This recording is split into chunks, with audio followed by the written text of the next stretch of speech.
Bonsoir. Bonsoir.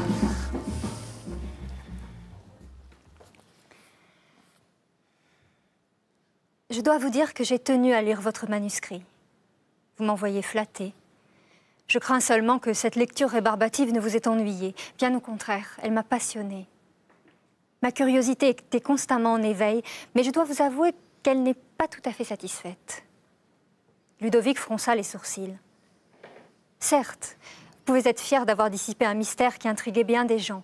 Cela ne m'a pas échappé, mais voyez-vous, moi je me suis attachée à l'homme qui s'est trouvé malgré lui au centre du drame, dont les écrits sont à l'origine de votre livre et dont finalement, peut-être à force de regarder les choses par ses yeux, on sait si peu. Il semble surgir de nulle part, erre en lui-même comme dans la ville, s'éprend d'une jeune femme et disparaît en subtilisant, si je puis dire, le chef de l'État. Qui donc était-il ? Ludovic resta un moment silencieux. Peut-être était-il un peu froissé. Puis il demanda « Mon livre est donc incomplet ?» Blanche eut un petit rire de confusion charmant qui exprimait toute la gêne qu'elle éprouvait à se mêler de ce grave sujet. « Oh non, ce n'est pas du tout ce que j'ai voulu dire. Votre livre est très complet, tout à fait achevé. Mon attente en est justement la preuve.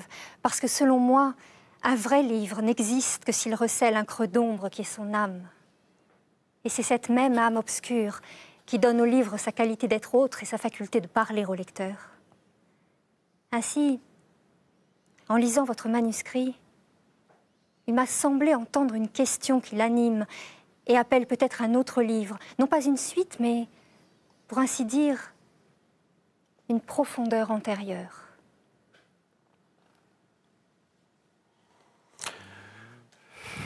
Mais écoutez, c'est très troublant parce que nous jouons la scène en quelque sorte. Absolument, c'est pour ça que je l'ai choisi. Vous vous êtes projeté dans le personnage de Blanche et effectivement, je peux avoir l'impression que vous parlez de mon livre. Du coup, il ne me reste plus qu'à en écrire un autre pour apporter... Tant mieux, tant mieux. Tant mieux. Bon, c'est magnifique. Je vous remercie infiniment. C'est une très belle interprétation. Merci beaucoup.